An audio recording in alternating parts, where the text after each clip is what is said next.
జై శ్రీమన్నారాయణ. శ్రీమతే రామానుజాయ నమః. శ్రీ గోదాదేవ్యై నమః. శ్రీకృష్ణ పరబ్రహ్మణే నమః.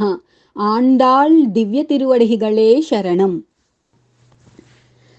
தூமணி மாடத்து சுற்றும் விளக்கெரிய தூபம் கமழத்து இளனை மேல் கண் வளரும் மாமான் மகளே மணிக்கதவம் தாழ் திறவாய் மாமீர் அவளை எழுப்பீரோ உன் மகள் தான் ஊமையோ அன்று செவிடோ அனந்தலோ ஏமப் பெருந்துயில் மந்திரப்பட்டாளோ மாமாயன் மாதவன் வைகுந்தன் என்றென்று நாமம் பலவும் நவின்றேலோ రెంబావాయ్.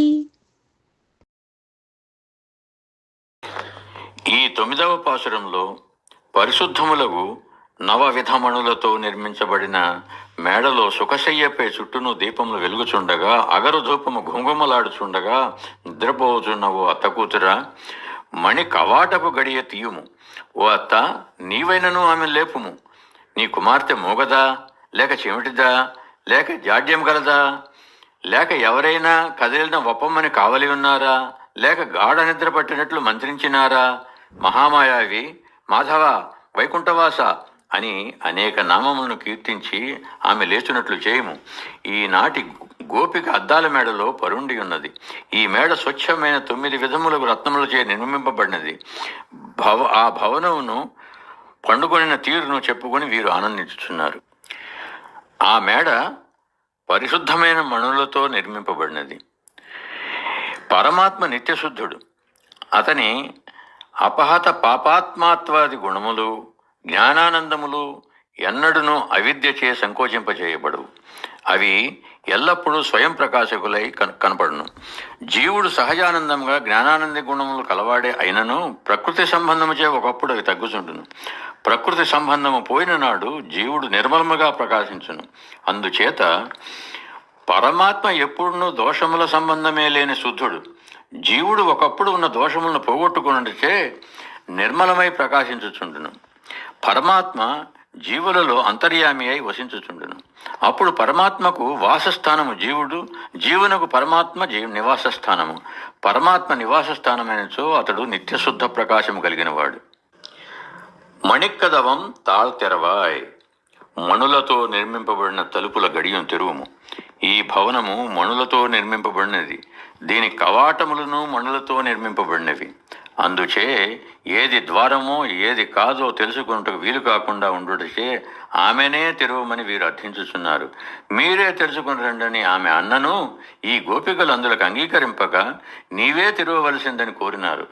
స్వప్రయత్నంచే దేహాత్మ అభిమానమును పోగొట్టుకుంటే ఎవరికీ శక్యము కాదు.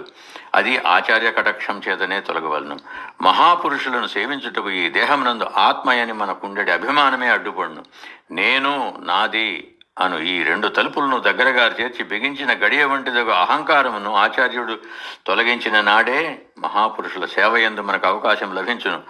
అందులకై ఆమెనే తెరువుము అని కోరుచున్నారు.